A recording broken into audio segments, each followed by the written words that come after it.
Bonjour et bienvenue dans mon cours ici d'analysant. Donc aujourd'hui on va voir la notion de l'ensemble R. Voilà. Donc on va essayer de définir d'abord ce qu'est un ensemble R. C'est un corps. C'est un corps totalement ordonné. Totalement ordonné. Voilà. L'ensemble R, c'est un corps totalement ordonné. Donc, je sais qu'il y a une notion qui vous paraît un petit peu nouvelle, c'est la notion du corps. Mais prenez cette notion comme ça. Quand on attaquera ici la notion en algèbre, là vous le saurez réellement c'est quoi un corps, notion de groupe, sous-groupe, et corps, intègre, ainsi de suite comme ça. Donc là, pour retenir tout simplement pour des raisons de comptage,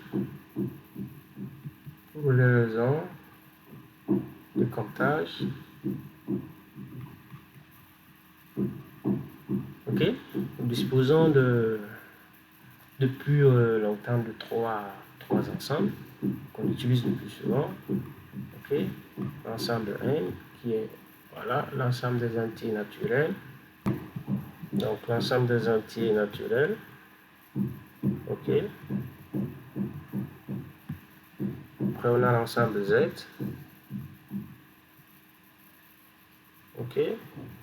Donc qui est l'ensemble des entiers naturels et leurs opposés. On peut lui donner comme ça, on peut le définir comme ça, une définition simple.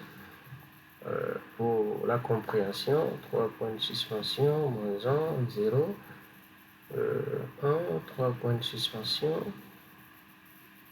3 points plus n. Allez, là ça continue. Après, on a l'ensemble Q. Voilà, qui est d'ailleurs ici un ensemble qui est très important.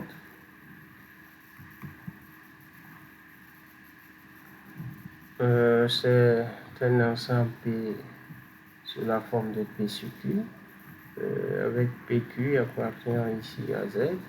De même, Q différent de 0, où Q appartient à Z étoile. Donc voilà, un petit peu. Mais qu'est-ce qu'on remarque? Que quand on prend l'ensemble Z, on voit la présence de l'ensemble N. Il paraît aussi, quand on prend aussi Q, on voit la présence des autres. Donc qu'est-ce qu'on peut dire? On peut tout simplement dire que N est inclus dans Z, qui est inclus aussi dans quoi? Dans Q. Donc on sera beaucoup plus axé sur cet ensemble. Comme je le dis, on sera beaucoup plus axé sur Q. Pourquoi? Parce que bon, la construction des entiers, des nombres réels du moins, c'est beaucoup plus basé sur l'ensemble Q. Voilà, mais l'objectif de notre cours de ce soir n'est pas la construction, mais de savoir qu'est-ce qu'un ensemble R et comment faire un petit peu la manipulation des ensembles R et quelques propriétés. C'est l'objectif parce que la construction elle est tellement intuitive qu'on ne peut pas imaginer.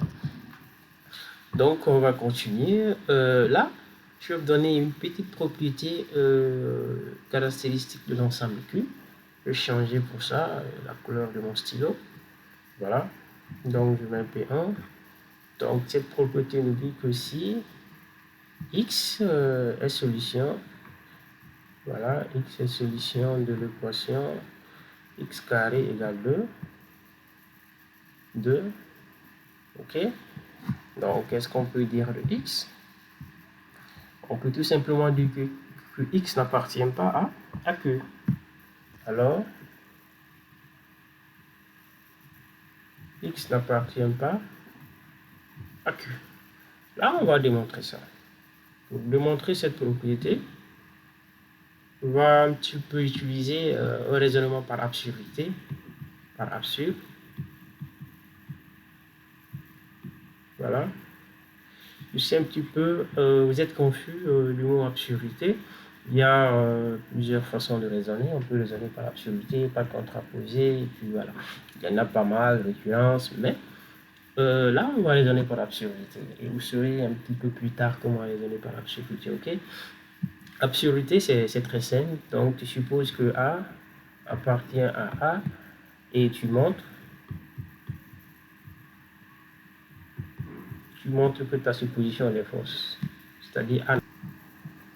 Tu montres que petit a n'appartient pas à grand A. Donc, c'est ce qu'on va faire. De la même, on va faire dans cette démonstration. Donc, on va raisonner par absurdité. Comme je viens de le dire, supposons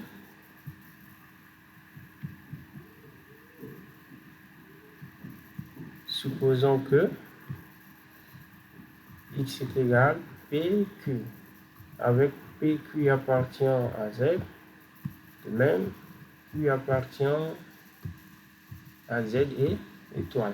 Il y a une propriété qui est très importante, condition PQ est égal ici à 1. Le PGCD de P est 1, Q est égal à 1. Donc ça veut dire que ces deux nombres sont prémis entre eux. Donc on va démontrer ceci. Comment aller? Si x est solution de l'équation x carré égale 2, qu'est-ce qu'on peut dire? Alors, oui, partons on voit x, on peut remplacer par quoi? Par P sur Q.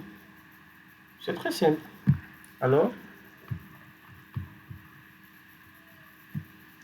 donc, partons on voit x, on doit remplacer par P sur Q parce que ça doit vérifier là, l'équation.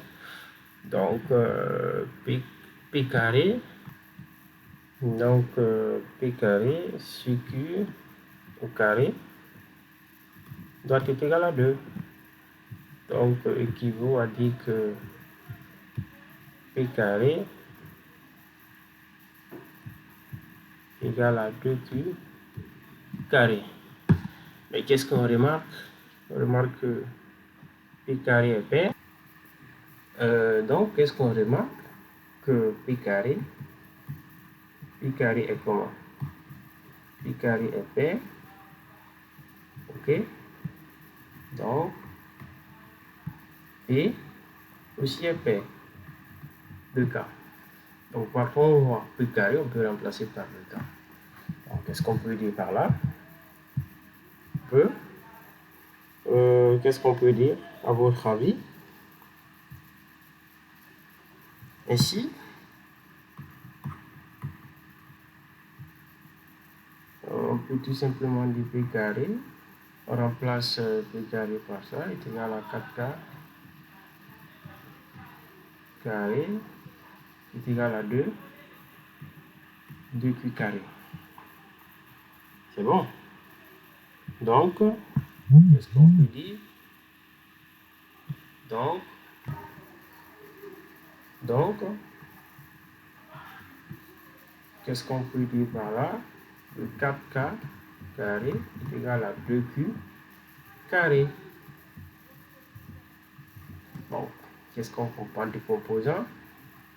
2.2 K carré égale à 2Q carré. Donc, qu'est-ce que cette expression prouve? Que Q carré égale 2K carré. Donc, on peut dire quoi? Que Q est pair. Et c'est ce qui est fausse. Fausse. Pourquoi?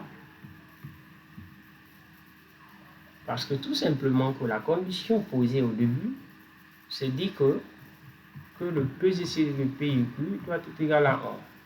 Donc, si P pair, ok, et Q aussi pair, donc ça ne peut pas aller. Vous comprenez? Donc, le PGCD, si P est pair, Q pair, le PGCD de P et Q, c'est les différents dehors. On ne sera jamais premier. On divise, on aura toujours 0. Ok? Le reste de la divisée euclidienne ou quelque chose comme ça. Donc, voilà un petit peu. Et cette propriété, c'est l'une des caractéristiques de l'ensemble Q.